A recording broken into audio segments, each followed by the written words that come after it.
رد عبد الرزاق صبقاق وزير الرياضة الجزائري على قرار الجامعة الملكية المغربية لكرة القدم والقاضي بعدم المشاركة في الشان الجزائر إن لم تتوجه بعثة المنتخب الوطني لقسنطينة في رحلة مباشرة عبر طائرة مغربية خاصة.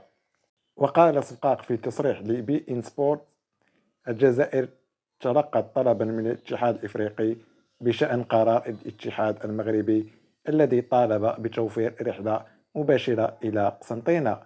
وواصل وزير الرياضة الجزائري: رد السلطات الجزائرية على طلب الاتحاد الإفريقي لكرة القدم سيكون في خلال 24 ساعة.